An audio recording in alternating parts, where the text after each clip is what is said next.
क्या आपने कभी मृत्यु के उस रहस्य के बारे में सोचा है जो इस जीवन के पर्दे के पीछे छिपा है? क्या आप जानते हैं कि जब कोई आत्मा इस संसार को छोड़कर जाती है तो वह अपने साथ क्या लेकर जाती है? और क्या आप उस अनजाने खतरे से वाकिफ हैं जो मृत व्यक्ति की कुछ वस्तुओं के उपयोग से हमारे जीवन में आ सकता है? कैलाश पर्वत की शांत वादियों में, जहां स्वयं देवाधिदेव महादेव विराजमान हैं, एक ऐसा ही रहस्य खुलने वाला है। माता पार्वती, जिनके हृदय में समस्त प्राणियों के लिए करुणा का सागर उमड़ता है, भगवान शिव से पूछती हैं जीवन और मृत्यु के उस गूढ़ सत्य के बारे में जिसे सुनकर आपकी रूह कांप उठेगी और मन जिज्ञासा से भर जाएगा। क्या है वह रहस्यमयी ज्ञान? क्या है वे 3 वस्तुएं जिनका स्पर्श भी आपके जीवन में अंधकार ला सकता है? जानने के लिए हमारे साथ बने रहिए और सुनिए उस प्राचीन कथा को जो सदियों से रहस्य की चादर ओढ़े हुए है। परंतु दोस्तों, आगे बढ़ने से पहले मैं आपको बता दूं कि गरुड़ पुराण में कहा गया है कि वह कहानी हो या पाठ, अगर उसे बीच में छोड़ दिया जाए तो वह पाप की श्रेणी में आता है। इसलिए आपसे विनंती है कि वीडियो अंत तक देखें, और अगर आप सनातनी हैं तो कृपया वीडियो को लाइक करें और चैनल को सब्सक्राइब करें और कमेंट बॉक्स में हर हर महादेव जरूर लिखें। तो चलिए कहानी शुरू करते हैं। एक शांत और दिव्य संध्या थी जब कैलाश पर्वत अपनी स्वर्णिम आभा से प्रकाशित हो रहा था।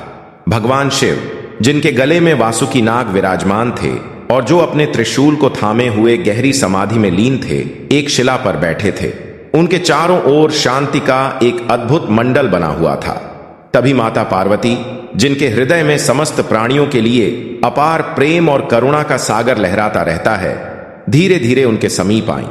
माता पार्वती का मुखमंडल चंद्रमा की तरह शांत और तेजस्वी था। अपने प्रियतम को इस प्रकार ध्यान मग्न देखकर भी उनके मन में एक ऐसा प्रश्न उमड़ रहा था जिसे वे भगवान शिव से पूछे बिना नहीं रह सकीं। उनकी जिज्ञासा ब्रह्मांड के रहस्यों और आत्मा की गति को लेकर थी। माता पार्वती ने अत्यंत भक्ति भाव से अपने दोनों हाथ जोड़कर भगवान शिव को प्रणाम किया। उनके नेत्रों में श्रद्धा और प्रेम के आंसू झलक रहे थे। उन्होंने मधुर और कोमल वाणी में कहा, हे देवाधिदेव, हे त्रिलोकीनाथ, हे मेरे स्वामी, आपके कमल चरणों में मेरा बारंबार प्रणाम। आपके दिव्य दर्शन मात्र से ही मेरे मन को असीम शांति मिलती है और सभी संशय दूर हो जाते हैं। आज मेरे मन में एक ऐसा प्रश्न उठ रहा है जिसका उत्तर केवल आप ही दे सकते हैं। आपकी कृपा से ही इस रहस्य का ज्ञान हो सकता है। भगवान शिव ने अपनी दिव्य आंखें खोली। उनके नेत्रों से ज्ञान और करुणा की धारा बह रही थी। उन्होंने अपनी प्रिय अर्धांगिनी की ओर स्नेह से देखा और मंद मंद मुस्कुराते हुए कहा, हे शैलजा, हे मेरी प्रिय पार्वती, तुम्हारा स्वागत है। तुम्हारे मन में जो भी जिज्ञासा है उसे बिना किसी संकोच के पूछो। तुम तो जानती ही हो कि तुम्हारे हर प्रश्न का उत्तर देना मेरा कर्तव्य है और मुझे इसमें परम आनंद की अनुभूति होती है।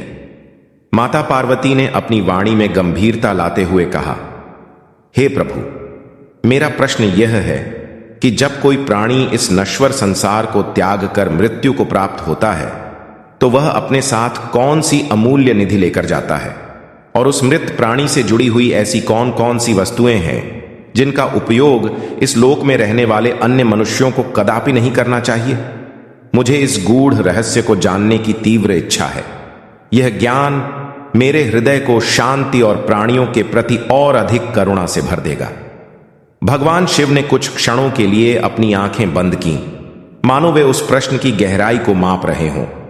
फिर उन्होंने अपनी दिव्य वाणी में कहा, हे पार्वती, तुम्हारा प्रश्न न केवल महत्वपूर्ण है बल्कि यह उन शाश्वत सत्यों से जुड़ा हुआ है जिन्हें जानना प्रत्येक मनुष्य के लिए आवश्यक है। यह संसार एक विशाल चक्र है जिसमें जन्म और मृत्यु निरंतर घूमते रहते हैं।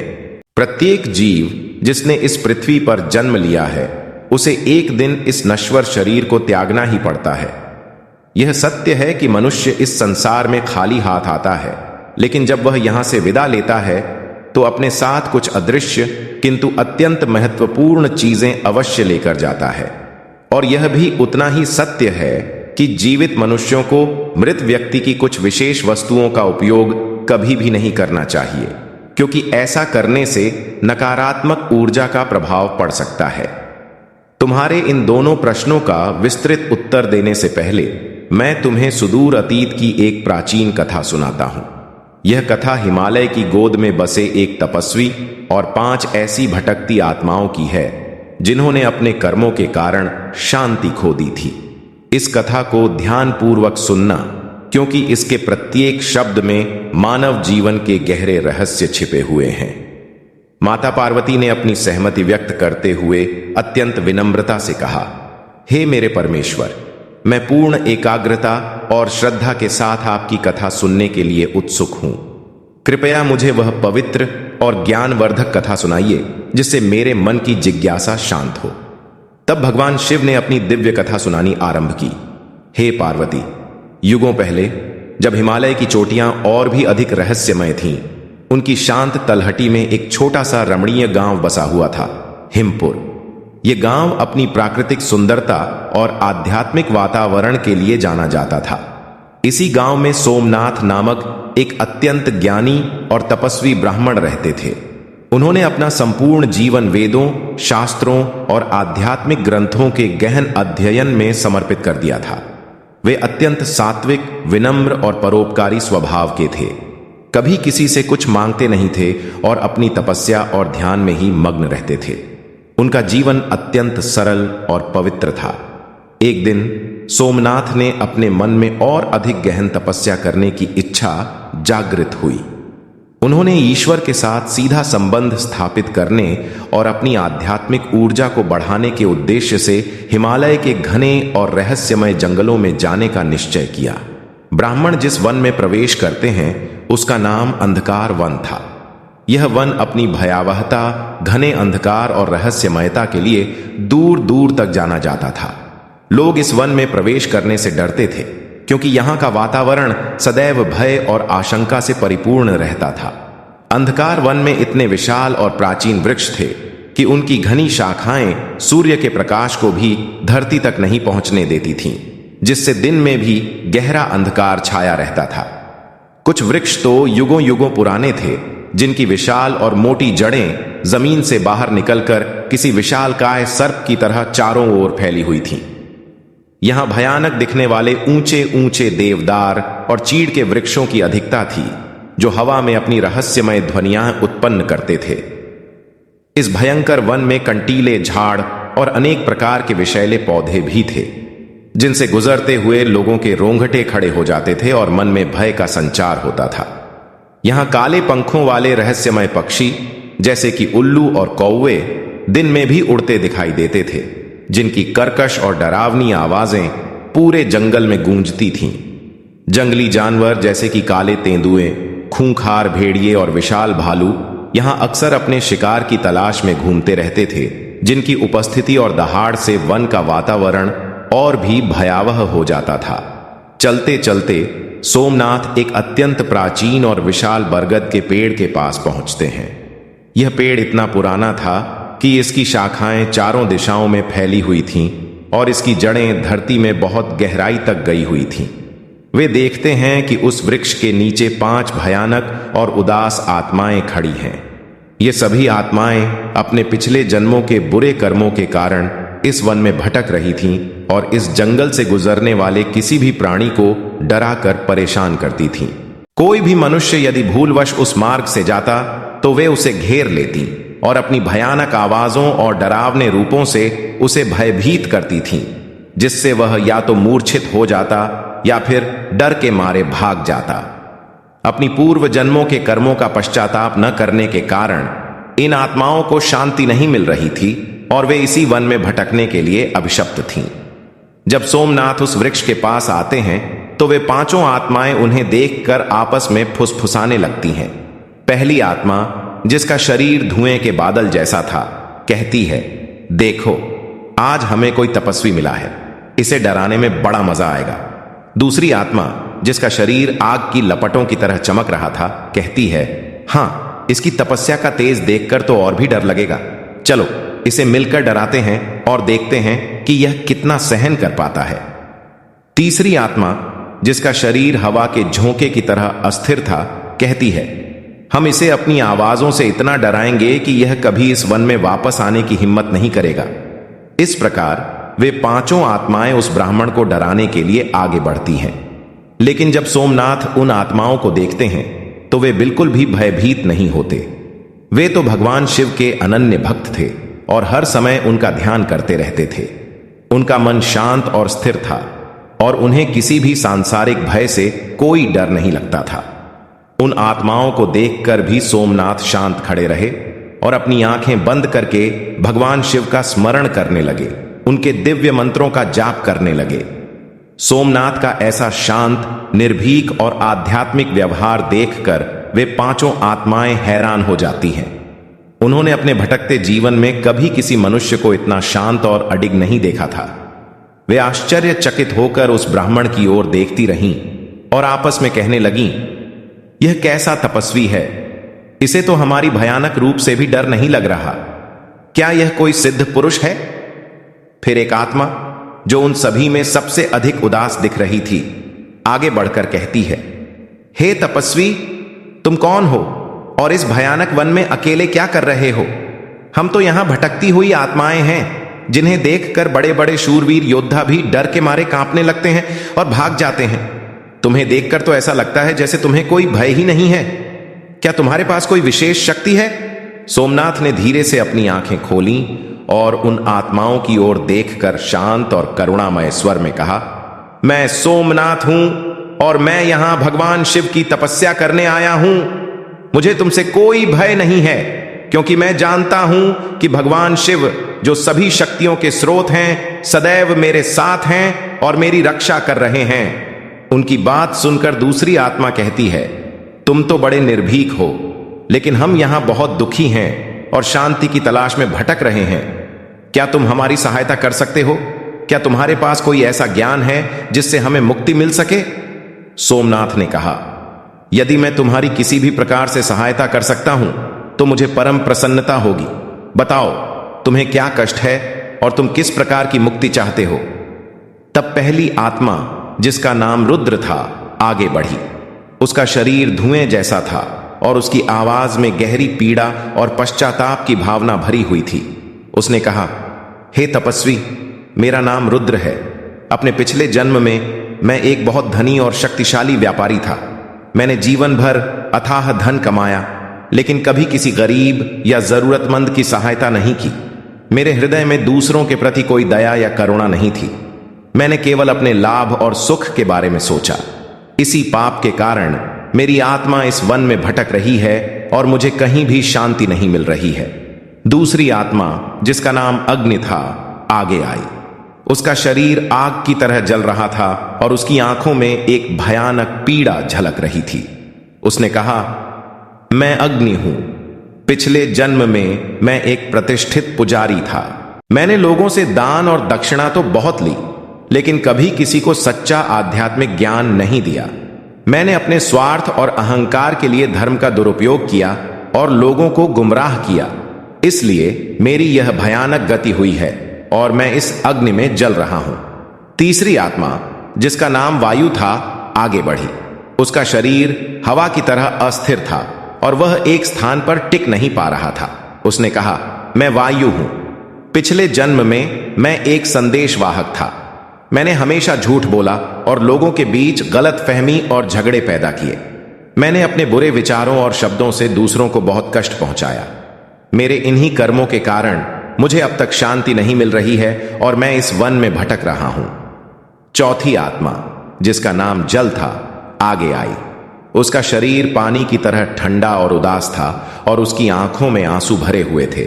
उसने कहा, मैं जल हूं। पिछले जन्म में मैं एक वैद्य था। मैंने बीमार और असहाय लोगों से बहुत धन लिया, लेकिन उन्हें कभी ठीक से इलाज नहीं किया। मैंने अपने लालच के कारण लोगों को और भी अधिक कष्ट दिया। इसलिए मैं अब यहां भटक रहा हूं और अपने कर्मों का फल भोग रहा हूं। पांचवी आत्मा, जिसका नाम पृथ्वी था, आगे आई। उसका शरीर मिट्टी की तरह भारी और स्थिर था और वह हिल भी नहीं पा रहा था। उसने कहा, मैं पृथ्वी हूं। पिछले जन्म में मैं एक धनी किसान था। मैंने अपनी जमीन पर बहुत अनाज उगाया, लेकिन कभी किसी भूखे और गरीब को एक दाना भी नहीं दिया। मैंने अपने धन का घमंड किया और दूसरों को तुच्छ समझा, इसलिए मेरी यह दुर्दशा हुई है और मैं इस वन में स्थिर होकर रह गया हूं। सोमनाथ ने उन सभी की दुख भरी कहानियां ध्यान से सुनी और फिर गहरी करुणा से भरकर कहा, मुझे तुम्हारे दुखों का आभास हो रहा है और मैं तुम्हारी पीड़ा को समझ सकता हूं। मैं तुम्हारी मुक्ति के लिए अवश्य कुछ उपाय करूंगा। तुम सब अपने पापों का सच्चे हृदय से पश्चाताप करो और भगवान शिव का ध्यान करो। उनकी कृपा से ही तुम्हें शांति मिल सकती है। सोमनाथ ने कुछ दिन उस वन में रहकर भगवान शिव की घोर तपस्या की। उन्होंने उन पांचों आत्माओं की मुक्ति के लिए विशेष पूजा और मंत्रों का जाप किया। उनकी अटूट भक्ति और करुणा से प्रसन्न होकर स्वयं भगवान शिव अपने दिव्य रूप में प्रकट हुए। उनका तेज इतना अधिक था कि पूरा वन प्रकाश से भर गया। भगवान शिव ने गंभीर और शांत वाणी में कहा, हे सोमनाथ, तुम्हारी निष्ठा, भक्ति और करुणा से मैं अत्यंत प्रसन्न हूं। इन पांचों आत्माओं को उनके पिछले जन्मों के पापों से मुक्ति मिलेगी। वे अब इस वन से मुक्त होकर अपने अगले गंतव्य की ओर जाएंगी। तुम्हारे तप और प्रार्थना ने उनके लिए मोक्ष का मार्ग खोल दिया है। भगवान शिव के दिव्य आशीर्वाद से वे पांचों आत्माएं अपने पापों के बोझ से मुक्त हो गईं और उन्हें परम शांति प्राप्त हुई। वे सभी कृतज्ञता से भरकर सोमनाथ को धन्यवाद देती हैं और फिर एक दिव्य प्रकाश में विलीन होकर स्वर्ग की ओर प्रस्थान कर जाती है। कथा समाप्त करने के बाद भगवान शिव ने माता पार्वती से कहा, हे पार्वती, इस कथा से तुम्हें यह शिक्षा मिलती है कि मनुष्य को अपने जीवन में हमेशा सत्य, धर्म और करुणा का पालन करना चाहिए। अपने कर्मों के प्रति सदैव सचेत रहना चाहिए और दूसरों के दुख को अपना दुख समझना चाहिए। अब मैं तुम्हें मृत व्यक्ति की उन वस्तुओं के विषय में बताता हूं जिनका उपयोग जीवित मनुष्य को कभी नहीं करना चाहिए। भगवान शिव ने आगे कहा, हे पार्वती, मनुष्य इस संसार में जन्म लेकर अनेक प्रकार के भौतिक सुखों और मोह माया में फंस जाता है। मृत्यु के बाद भी उसका उन वस्तुओं के प्रति गहरा मोह बना रहता है जिनका उसने जीवन भर उपयोग किया होता है। जब तक मनुष्य सांसारिक वस्तुओं का मोह त्याग कर पूर्ण रूप से ईश्वर को समर्पित नहीं हो जाता, तब तक वह जन्म और मृत्यु के चक्र में घूमता रहता है। कभी कभी यह मोह इतना अधिक प्रबल होता है कि वह मृत्यु के बाद भी इसी लोक में भटकता रहता है, जिसे प्रेत योनि कहते हैं। यदि किसी मनुष्य की अकाल मृत्यु हो जाती है या उसकी अंतिम इच्छाएं अधूरी रह जाती है, तो वह भी प्रेत योनि में चला जाता है और अपने ही परिवार के लोगों को दुख पहुंचाने लगता है। कई बार मनुष्य अपने मृत परिजनों की प्रिय वस्तुओं को उनकी याद में अपने पास संजो कर रख लेते हैं या भावनात्मक लगाव के कारण उनका उपयोग करने लगते हैं। लेकिन मनुष्य को मृत व्यक्ति की कुछ विशिष्ट वस्तुओं का उपयोग कभी नहीं करना चाहिए, क्योंकि इन वस्तुओं के साथ उस मृत व्यक्ति की ऊर्जा, भावनाएं और स्मृतियां जुड़ी हुई होती हैं। उस मृत व्यक्ति का उन वस्तुओं के प्रति इतना अधिक मोह होता है कि वह मृत्यु के बाद भी उनसे एक अदृश्य बंधन महसूस करता है।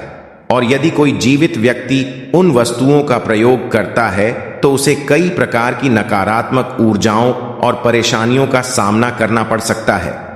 वह मृत आत्मा अप्रत्यक्ष रूप से उस व्यक्ति को कई तरह से कष्ट दे सकती है। इसलिए किसी भी बुद्धिमान मनुष्य को मरे हुए व्यक्ति की निजी चीजों का इस्तेमाल कभी नहीं करना चाहिए। यदि कोई चाहे तो उन वस्तुओं को संभालकर अपने घर के किसी पवित्र स्थान पर रख सकता है अथवा उन्हें किसी पवित्र नदी में श्रद्धापूर्वक प्रवाहित कर सकता है, लेकिन भूलकर भी उनका दैनिक जीवन में उपयोग नहीं करना चाहिए। उस मृत आत्मा की शांति और सद्गति के लिए यदि मनुष्य उस व्यक्ति की प्रिय वस्तुओं का दान किसी जरूरतमंद को करता है तो यह बहुत ही शुभ और कल्याणकारी होता है। भगवान शिव ने उन 3 महत्वपूर्ण वस्तुओं का वर्णन इस प्रकार किया। सबसे पहली वस्तु है मृत व्यक्ति के वस्त्र। मृत व्यक्ति के कपड़ों का कभी भी इस्तेमाल नहीं करना चाहिए। उन्हें भूलकर भी पहनना नहीं चाहिए। ऐसा करने से मृत व्यक्ति की आत्मा उस व्यक्ति से एक अदृश्य बंधन बना लेती है जो उनका इस्तेमाल करता है। मृत व्यक्ति की यादें, उसकी ऊर्जा और उसकी अपूर्ण इच्छाएं उस व्यक्ति को सताने लगती हैं, जिससे वह धीरे धीरे मानसिक और शारीरिक रूप से कमजोर हो जाता है। उस व्यक्ति को अपने मृत परिजन की उपस्थिति और ऊर्जा का अनुभव भी होने लगता है, जो कई बार बहुत कष्टदायक हो सकता है। इसलिए मृत व्यक्ति के कपड़े हमेशा किसी गरीब या जरूरतमंद को दान कर देने चाहिए, जिससे उसकी आत्मा को शांति प्राप्त हो और वह आगे की यात्रा पर निकल सके। दूसरी महत्वपूर्ण चीज है मृत व्यक्ति के आभूषण। मृत व्यक्ति के गहने भी उसके कपड़ों की तरह ही उसकी ऊर्जा के शक्तिशाली स्रोत होते हैं। मृत व्यक्ति का अपने आभूषणों से लगाव कपड़ों से भी कई गुना ज्यादा हो सकता है, क्योंकि प्रत्येक व्यक्ति गहने खुद को सुंदर, महत्वपूर्ण और प्रतिष्ठित दिखाने के लिए पहनता है। ये आभूषण अक्सर उनकी पहचान और सामाजिक स्थिति से भी जुड़े होते हैं। लेकिन जब व्यक्ति की मृत्यु हो जाती है और उसके प्रिय गहने कोई दूसरा व्यक्ति पहन लेता है, तब मृत व्यक्ति की आत्मा एक प्रकार की असहजता और बेचैनी महसूस करने लगती है। वह आत्मा उस व्यक्ति को परेशान करने लग जाती है, क्योंकि उसे लगता है कि उसकी प्रिय वस्तु पर किसी और का अधिकार हो गया है। इस कारण आत्मा मोक्ष के मार्ग पर न जाकर इसी मृत्यु लोक में अपने ही परिजनों को परेशान करने लगती है।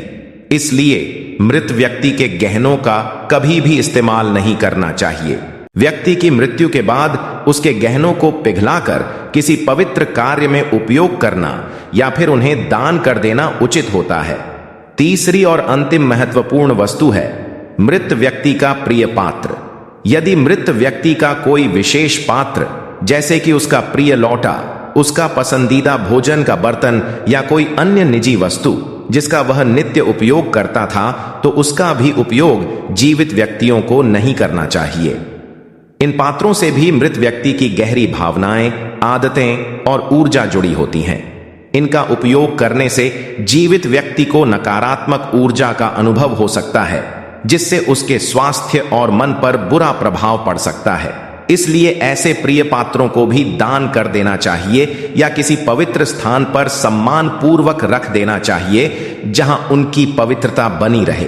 इसके पश्चात भगवान शिव ने उन 5 अमूल्य चीजों के बारे में बताया जो आत्मा मृत्यु के बाद अपने साथ लेकर जाती है और उसके अगले जन्म को निर्धारित करती है। हे पार्वती, मृत्यु एक अंत नहीं बल्कि एक नया आरंभ है।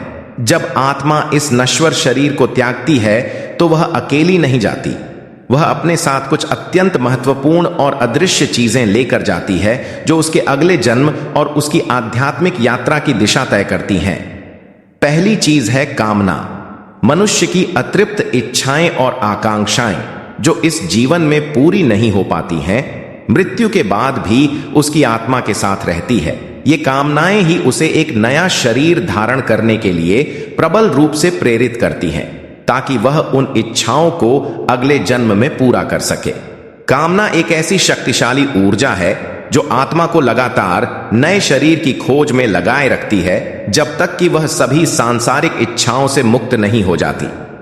जब एक व्यक्ति की मृत्यु होती है तो उसकी अपूर्ण इच्छाएं उसके साथ एक सूक्ष्म रूप में जाती हैं और अगले जन्म में भी उसे उन इच्छाओं की पूर्ति के लिए प्रयास करना पड़ता है। यदि मनुष्य अपने जीवन में सभी सांसारिक इच्छाओं का त्याग कर देता है और केवल मोक्ष की कामना करता है, तो उसे इस जन्म मरण के चक्र से मुक्ति मिल सकती है। दूसरी चीज है वासना। यह कामना का ही एक अत्यंत प्रबल और आसक्तिपूर्ण रूप है। वासना मनुष्य को इंद्रिय सुखों, भौतिक भोगों और सांसारिक आकर्षणों की ओर तीव्रता से खींचती है। यह एक ऐसी लालसा है जिसका कभी अंत नहीं होता और जो मनुष्य को तृप्त नहीं होने देती। मृत्यु के समय भी अधिकांश लोग इस वासना से पूर्णतः मुक्त नहीं हो पाते हैं। यह वासना सांसारिक वस्तुओं, धन संपत्ति, परिवार के सदस्यों और विभिन्न प्रकार के भोगों के प्रति अत्यधिक आसक्ति और आकर्षण पैदा करती है। वासना इतनी शक्तिशाली होती है कि यह मृत्यु के बाद भी आत्मा के साथ एक मजबूत बंधन के रूप में बनी रहती है और उसे बार बार सांसारिक जीवन में खींच लाती है। तीसरी चीज है कर्म। मनुष्य अपने पूरे जीवन में जो भी अच्छे या बुरे कर्म करता है, वे सभी उसके साथ मृत्यु के बाद भी जाते हैं। मृत्यु के समय आत्मा द्वारा किए गए सभी कर्मों का सूक्ष्म लेखा जोखा होता है, जो उसके अगले जन्म के सुख और दुख को निर्धारित करता है। यदि किसी व्यक्ति ने अपने जीवन में पुण्य और धर्म के कार्य किए हैं तो उसे परलोक में शांति और सुख मिलता है और अगले जन्म में भी उसे अच्छे फल प्राप्त होते हैं। वहीं यदि उसने पाप और अधर्म के कार्य किए हैं तो उसे नरक या दुखदायी जीवन की प्राप्ति होती है। इसलिए मनुष्य को सदैव अपने कर्मों के प्रति जागरूक रहना चाहिए और अधिक से अधिक पुण्य कर्म करने का प्रयास करना चाहिए। चौथी चीज है संस्कार। मनुष्य अपने जीवन काल में जो भी अनुभव प्राप्त करता है, चाहे वे अच्छे हों या बुरे, वे सभी उसकी आत्मा में संस्कार के रूप में गहराई से अंकित हो जाते हैं। ये संस्कार मृत्यु के बाद भी आत्मा के साथ सूक्ष्म रूप में रहते हैं और उसके अगले जन्म के स्वभाव, आदतों और प्रवृत्तियों को महत्वपूर्ण रूप से प्रभावित करते हैं। अच्छे और सकारात्मक संस्कार आत्मा को उच्च लोकों की ओर ले जाते हैं, जबकि नकारात्मक और बुरे संस्कार उसे निम्न योनियों में धकेल सकते हैं। इसलिए मनुष्य को अपने जीवन में हमेशा अच्छे विचारों और कार्यों को अपनाना चाहिए ताकि उसके संस्कार शुद्ध और सकारात्मक बने। पांचवी और अंतिम अमूल्य चीज है ज्ञान। मनुष्य ने अपने जीवन में जो भी आध्यात्मिक और वास्तविक ज्ञान अर्जित किया होता है, वह मृत्यु के बाद भी उसकी आत्मा के साथ जाता है। यह ज्ञान आत्मा को सही मार्ग दिखाता है, उसे सत्य और असत्य के बीच का अंतर समझने में मदद करता है और उसे अंततः मोक्ष की ओर ले जाने में सहायक होता है। सच्चा आध्यात्मिक ज्ञान ही आत्मा को जन्म और मृत्यु के बंधन से पूरी तरह से मुक्त कर सकता है और उसे परम आनंद की प्राप्ति करा सकता है। इस प्रकार भगवान शिव ने अपनी प्रिय पत्नी माता पार्वती को आत्मा और मृत्यु से जुड़े इन गूढ़ और महत्वपूर्ण रहस्यों के बारे में विस्तार से बताया, जिससे उनके मन की सभी शंकाएं दूर हो गईं। तो आदरणीय श्रोताओं, यह था भगवान शिव और माता पार्वती के बीच का वह पवित्र और ज्ञानवर्धक संवाद, जिसमें मृत्यु के बाद आत्मा की यात्रा और उन वस्तुओं के बारे में बताया गया जिनका उपयोग जीवित मनुष्यों को नहीं करना चाहिए। हमें पूर्ण विश्वास है कि इस अमूल्य जानकारी से आपके ज्ञान में अवश्य वृद्धि हुई होगी और आपने जीवन के कई अनसुलझे रहस्यों को जाना होगा। यदि आपको यह प्रस्तुति ज्ञानवर्धक और रुचिकर लगी हो तो कृपया इसे लाइक अवश्य करें और कमेंट बॉक्स में जय भोलेनाथ लिखना न भूलें। साथ ही हमारे चैनल को सब्सक्राइब करें ताकि भविष्य में भी आपको ऐसी ही रहस्यमय और ज्ञान से भरपूर कहानियां मिलती रहें।